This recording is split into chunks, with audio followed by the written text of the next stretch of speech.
আমরা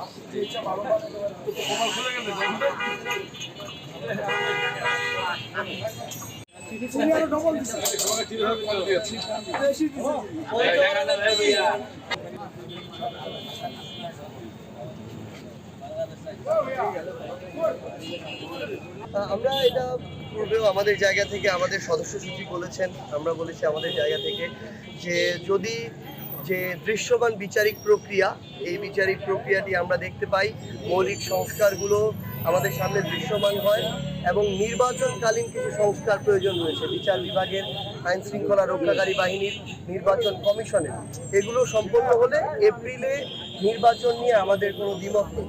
কিন্তু তার পূর্বে এই নির্বাচনকালীন সংস্কারগুলো নিশ্চিত করতে হবে, বিচারগুলো দৃশ্যমান বিচারিক প্রক্রিয়াটি নিশ্চিত করতে হবে, মৌলিক সংস্কারের দৃশ্যমান অবস্থা আমরা দেখতে চাই।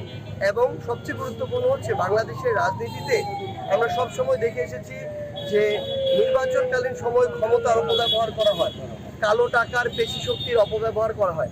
আমরা এই অভ্যুত্থান পরবর্তী বাংলাদেশের এই নির্বাচনে আমরা লেভেল প্লেয়িং একটি ফিল্ড দেখতে চাই, যেখানে ছোট দল হোক বড় দল হোক সবাই তাদের জায়গা থেকে স্বচ্ছ এবং এই সুষ্ঠু একটি নির্বাচনে একদম স্বয়ংক্রিয় এবং স্বয়ংসম্পূর্ণভাবে এই নির্বাচনগুলোতে তারা অংশগ্রহণ করতে পারবে।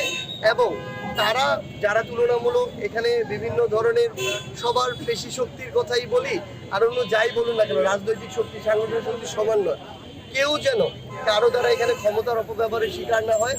এবং যে অপ্রীতিকর ঘটনাগুলো আমরা বিগত নির্বাচনগুলোতে ভোট কেন্দ্র থেকে শুরু করে নির্বাচনী এলাকায় দেখেছি, ভোট কেন্দ্র দখল করা, ব্যালট চুরি করা, এই টাইপের ঘটনাগুলো যেন আমরা আগামীর বাংলাদেশের কোনো নির্বাচনে না দেখি। সেই ক্ষেত্রে এই অন্তর্বর্তীকালীন সরকারকে ততটুকু পেশাদারিত্বের পরিচয় দিতে হবে আইন শৃঙ্খলা রক্ষাকারী বাহিনীর মাধ্যমে, নির্বাচন কমিশনের মাধ্যমে এবং বিচার বিভাগের মাধ্যমে। এই সামগ্রিক প্রক্রিয়াগুলো যদি একটি সুন্দর পর্যায়ে পৌঁছায় তাহলে এপ্রিলে নির্বাচনে আমাদের জায়গা থেকে দ্বিমত থাকবে না।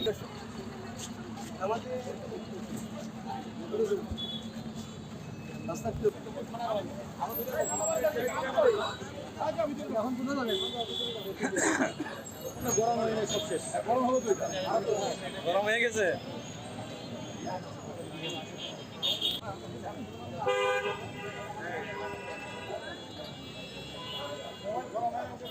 All right.